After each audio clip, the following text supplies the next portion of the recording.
welcome again to this week's video blog. Today what we're going to do is discuss the kettlebell swing.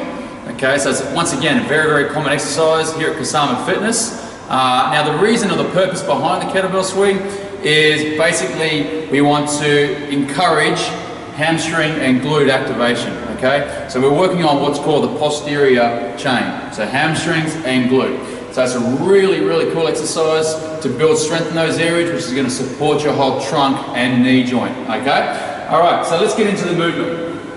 Kettlebell, very common piece of equipment here at the club. So kettlebell, so the swing basically starts with feet slightly wider than shoulder width apart. Okay, so a little bit wider than the squat. And then basically shoulders back and chest up. Always looking straight ahead when we're doing a kettlebell swing, okay? So we never look down at the ground, we're looking straight up, shoulders back. Now the first movement we want to start working on is the hip joint. So without the swing, we're working on hip movement, okay? So it's basically leaning back and then straight through. Leaning, straight through. And then to get a little bit more momentum, we're going to end up looking like so. So as you can see, knees are soft, hamstrings are activated, spine is straight, shoulders are back into this movement, and then the bell comes through. And when we're bringing the bell through, we're coming through with hip power, squeezing the glutes at the same time. Okay, so it's important to remember hamstring flexibility and stretch, glute activation coming through. Be careful we don't hyperextend, okay? So we want to swing straight to there, okay? So shoulder blades are back, nice fluid movement, so the hamstrings are activated and then glutes. Okay, common mistakes people make is that the kettlebell can get too close to the ground. So it can look like this. Kettlebell too close to the ground, okay? Which means rounds the shoulders.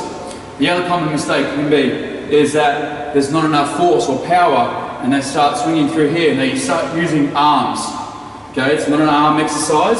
As I said, it's a hip exercise. So they start generating. The other common mistake is they squat and they try and swing through that way. Okay, so it's not a squat swing. Okay, now a few cues that you can use to get the swing happening a little bit easier for you is grabbing one of our wall balls and placing it in between our feet. Grabbing the kettlebell again, nice solid back when we're picking up the bell.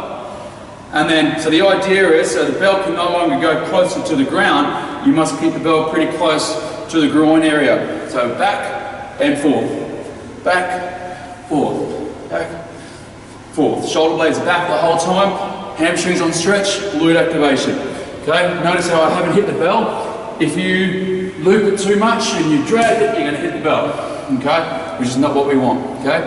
Bell nice and close to the groin position, which means everything structural is a lot stronger. Okay, I hope you got a lot out of it. If you've got any questions today, just let us know and we're happy to answer them. Okay, we'll see you next time you're in, but practice makes perfect.